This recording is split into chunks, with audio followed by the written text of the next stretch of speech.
আশা করি সকলেই ভালো আছেন। আজকে আমরা দেখব ফটোশপে কিভাবে টেক্সট স্টাইল করা হয়।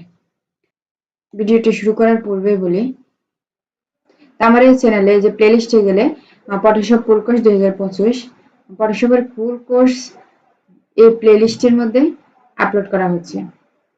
যারা ফটোশপের কাজ গ্রাফিক্স ডিজাইন শিখতে চান, গ্রাফিক্স ডিজাইনের কাজ না শিখতে চাইলেও ডিজিটাল মার্কেটিং এর জন্য যতটুকু কাজ প্রয়োজন অতটুকু কাজ আমার এই ফটোশপ ফুল কোর্সে দেয়া থাকবে এই প্লেলিস্টে। সেগুলো পাওয়ার জন্য অবশ্যই চ্যানেলটিকে সাবস্ক্রাইব এবং বেল আইকন অলে ক্লিক করে পাশে থাকবেন, তাহলে প্রত্যেকটা ভিডিও আপলোড করার সাথে সাথেই পেয়ে যাবেন। আবার আমি আমার ফটোশপে চলে আসলাম। আসার পরে যেখানে টেক্সট এখানে ক্লিক করব, ক্লিক করে আমি এখানে লিখব যা আছে। আমি এখানে কিছু লিখলাম না, এখানে যা আসছে তাই দিয়ে এখন আপনাদেরকে কাজ করে দেখাবো। আমি আবার এখানে যে টেক্সট বাটনে ক্লিক করব। ক্লিক করার পর উপরের দিকে গেলে দেখতে পাচ্ছেন এই যে টেক্সট টি দিয়ে দেখা যাচ্ছে, এইখানে এই আইকনটিতে ক্লিক করব।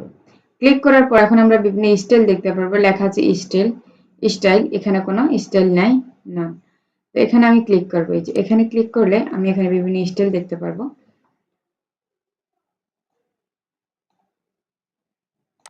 এখান থেকে যে স্টাইলটা নিতে চাই আমরা সেই স্টাইলটাই নিতে পারি। এই যে অনেক সময় আপনারা দেখেন না যে গোলাকার করে স্টাইল করা, এই স্টাইলটাই বেশি ইউজ করা হয়।